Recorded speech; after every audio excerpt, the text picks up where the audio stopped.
Alright, guys, so we have quite a few things to cover today. Things are just getting messier. A week ago, horrible earnings for Western automakers came out. Brands like Renault and Stellantis, they saw horrific income crash of at least 35%.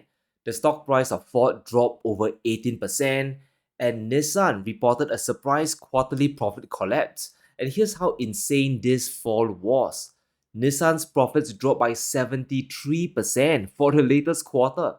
Estimates came in at 98 billion yen, but the company booked only 29 billion in profit.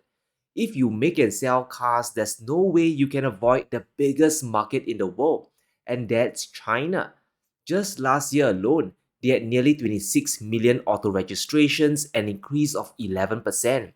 The domestic market is booming, demand for cars is rising, but there's a tiny problem. Chinese consumers just aren't buying Western cars. Between BYD, Geely, NIO, and all the other local brands, there's a brutal price war raging on. And because of this, automakers in the G7 simply can't hang on. There's only so much you can cut your price. Chinese companies have lower overheads. Western companies based in China still have big salaries to pay back in their home countries. Li Auto is a Chinese EV company. Since 2020, they have been operating at near zero profits. Their sales are definitely growing, more cars are rolling out, but income is either flat, negative, or just 6% of revenue at the highest. Take their earnings in Q1 for example.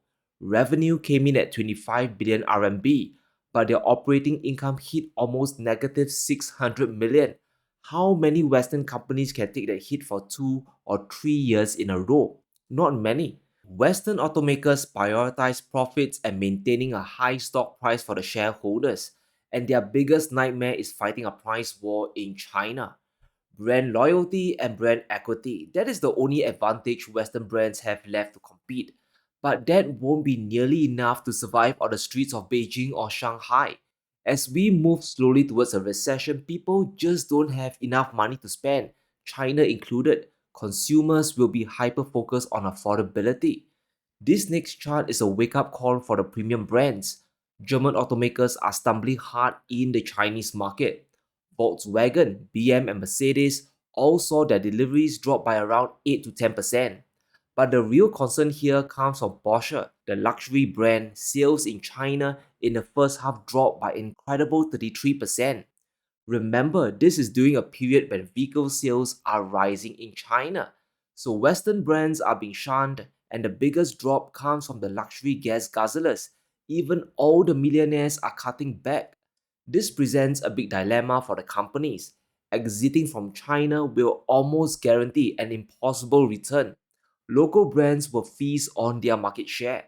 But where else can they sell to? They will have to retreat back to their local markets and just turn protectionist. And that's why we are seeing all the trade barriers rising from the ground. The EU tariffs and the 100% tax on China EVs in America, all these are measures to protect their markets. This is a byproduct of their inability to compete in the Chinese market. When every automaker makes stuff in a factory in Shanghai or Shenzhen, when they all have access to the same supply chain, it becomes the norm. Even Japanese car makers are starting to quit the Chinese market. Manufacturing, even in China, is no longer an advantage. It's simply the standard now. If you don't do it, you will lose. Since 2022, three big names from Japan have been scaling back production. Toyota, for example, slashed their production from nearly 900,000 cars to just 650k in 2 years. They manufactured 25% fewer cars because demand for non-Chinese brands isn't there. Market shares being eaten up and they are forced to sell in other markets. But here's the problem. If American cars, German cars, and Japanese brands all converge on the same few markets that are anti-China, they will face a similar problem. If excess G7 supply hits the US and the EU markets, another price war will eventually come. It might not be this year or next year, but it's sometime down the road. Companies reducing Chinese production also poses another problem. Manufacturing outside of China will make their vehicles less competitive, especially when you're exporting to other countries, places like Asia and Latin America. Western brands were simply behind the eight ball when it came to EVs.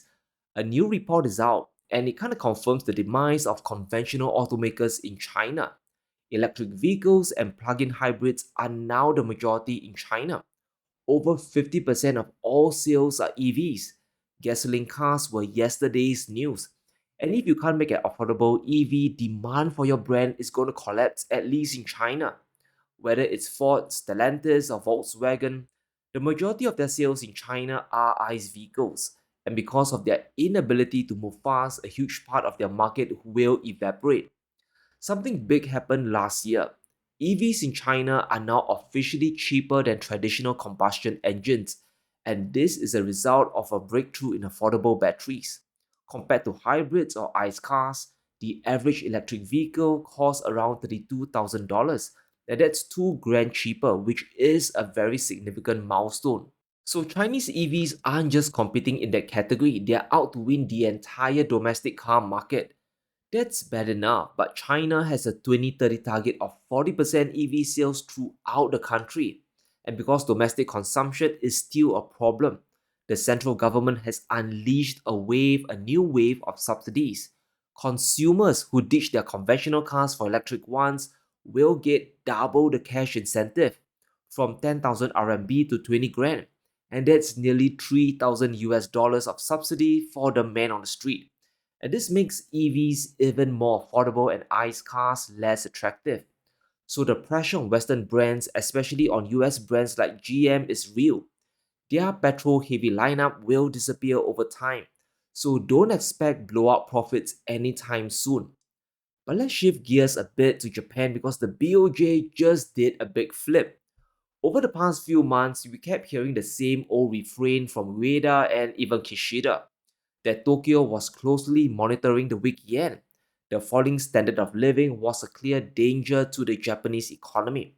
But after the huge meltdown this week, the BOJ they threw away the old script. To hell with the yen, the systemic risk of the entire banking system and preventing the global markets from plunging is more important. In a speech, Ueda just confirmed no further rate hikes are coming. He emphasized the need to maintain monetary easing with current policy interest rates for the time being. Capital markets at home and abroad are extremely volatile. In other words, Japan is terrified of the carry trade unwinding and blowing up everything. We have no idea how much yen was borrowed and converted to buy foreign assets. We do know that since 2021, Japan's foreign investments have flown to the moon. It's sitting at nearly 500 trillion yen or $3.4 trillion. dollars. If the yen strengthens further, would Japanese investors cash out and convert their dollars back to their local currency? That is the big question. That is the big risk facing global markets, and it seems the BOJ just surrendered to the pressure. They will not be raising interest rates anytime soon, and that's why we are having this relief rally everywhere. The Nikkei rebounded by 10%, Asian stocks went up, and the S&P recovered by 2 to 3%. And they probably had no choice here. According to Deutsche Bank, the Japanese government themselves is sitting on one big insane carry trade. They have a balance sheet of $20 trillion dollars or 500% of the entire national GDP, which is an insane amount. They simply can't afford for the BOJ to hike rates.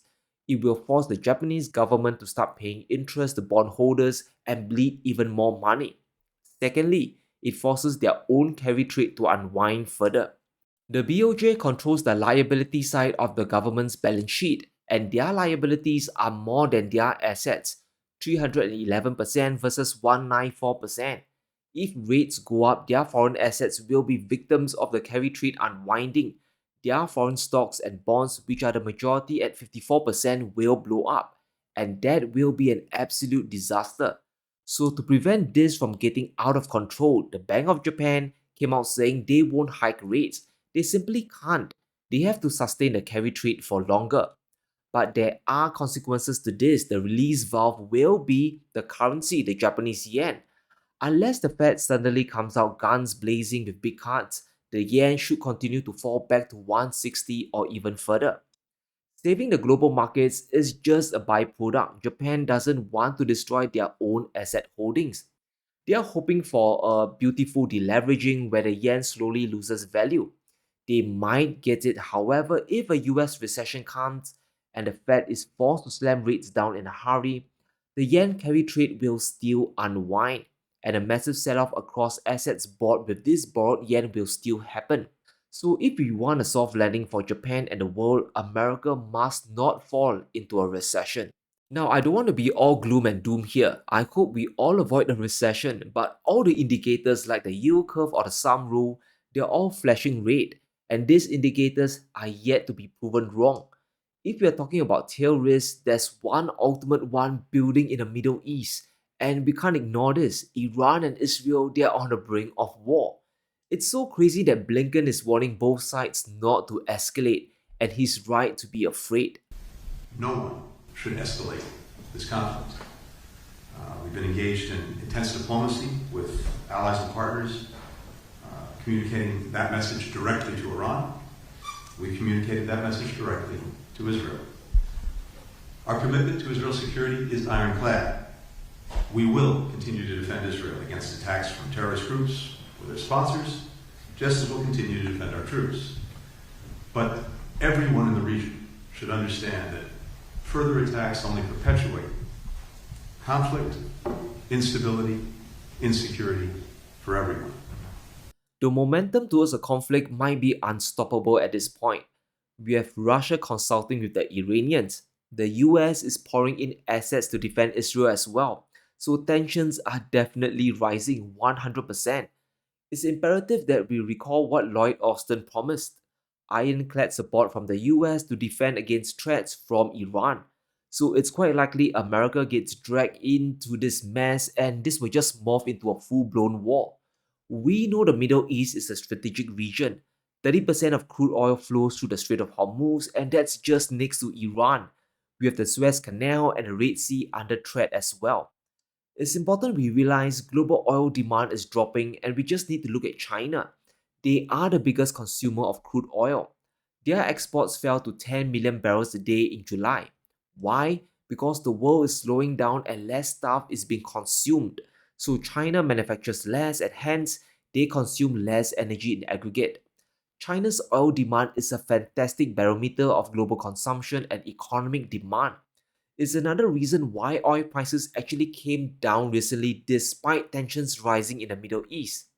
So if a physical war breaks out and energy supply gets physically cut away, this could drive the economy off a cliff. And let's bring up an old chart we went through last year because the risk of a full-blown conflict is now very, very, very real. So what are the economic impacts? We are now in a doomsday scenario of a direct war between Iran and Israel. And that of course will unleash unrest throughout the Middle East. The Arab states themselves are in panic mode. If all hell breaks loose, we could see oil rise by over $60 a barrel. Inflation will rise by 1.2%, and get this, GDP will fall. Global GDP will fall by 1%. This is serious, especially when the US economy is already faltering. Oil spiking by $60 would most definitely crash everything. A spike in inflation and rates staying high is going to push the global economy off the edge. The headwinds are just tremendous, guys. We just had a big stock market crash, unemployment is flying up, and the Middle East is on the verge of war.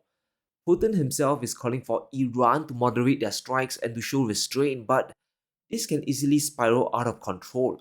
So hang on tight, guys. Things could escalate much further, and we have multiple fronts converging at once. The US China trade war is gonna pop off soon. The yen carry trade is still gonna unwind, and the Middle East is on a powder keg in a burning room. We are caught in a no one wins scenario. But as always, let me know what you think. Is it all over for Western cars in China? And will the Middle East erupt into a bigger war? Let me know in the comments below. Stay safe, be sure to smash the like button and subscribe as we navigate through these crazy times.